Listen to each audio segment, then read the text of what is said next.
Good day everyone, I am Lumen Limges and for today's video, I am going to tackle the two instructional design models and method, which is the ADDIE model and the camp design model. Now, let's begin to the ADDIE model. So what is ADDIE model? ADDIE model is a process used by training developers and instructional designers to plan and create effective learning experiences. ADDIE model is generic enough that it can be used to create any type of learning experience for any audiences.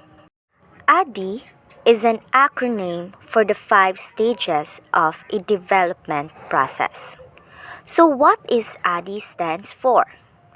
ADDIE stands for as the analysis, the design, the development, the implementation, and the evaluation.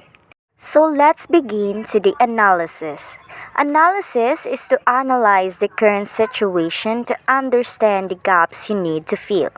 ADDIE model states that you should first analyze the current situation, which the quality analysis helps identify learning goals and objectives.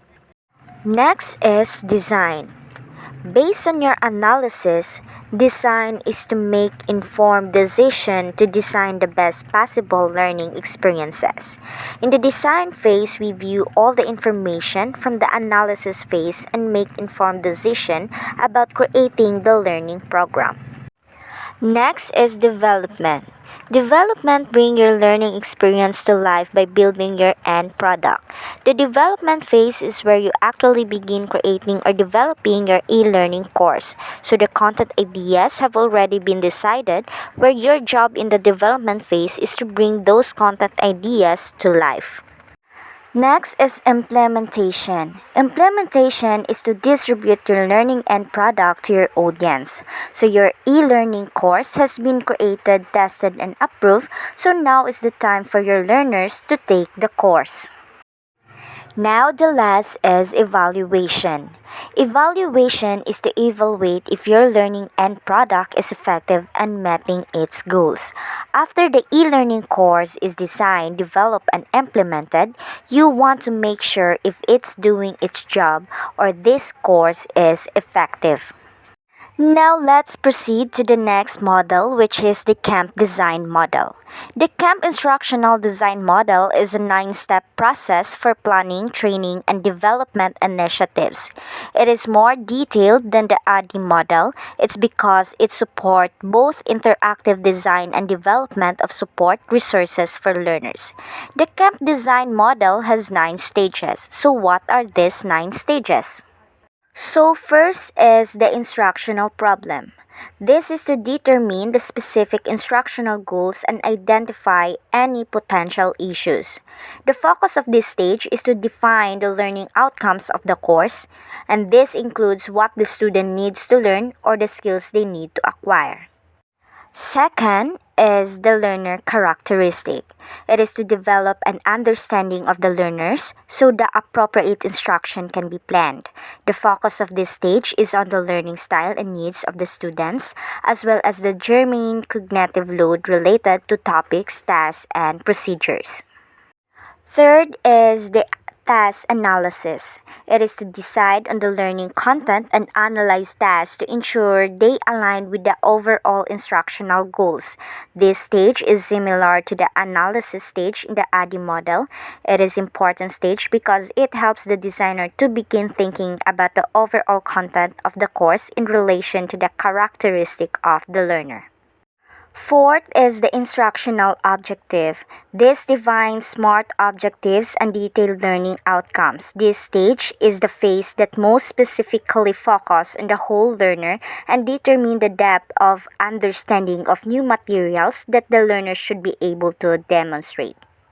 The fifth stage is content sequencing. It is to structure content logically to facilitate the desired learning outcomes.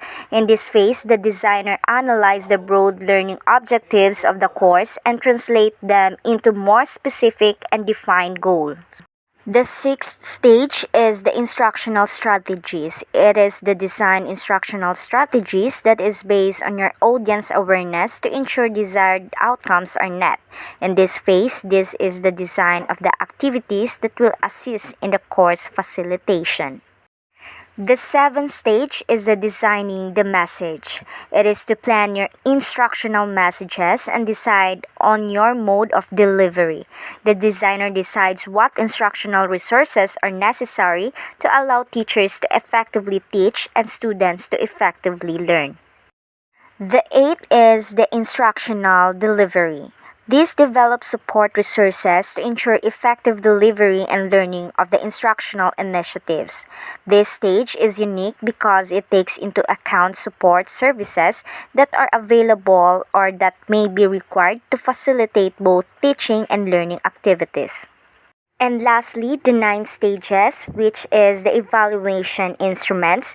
It is develop a formative and summative evaluation instruments to assess the effectiveness of the initiatives. In the last stage, this deals with formative and summative evaluation and assessment modes. So how does these two models makes learning process effective?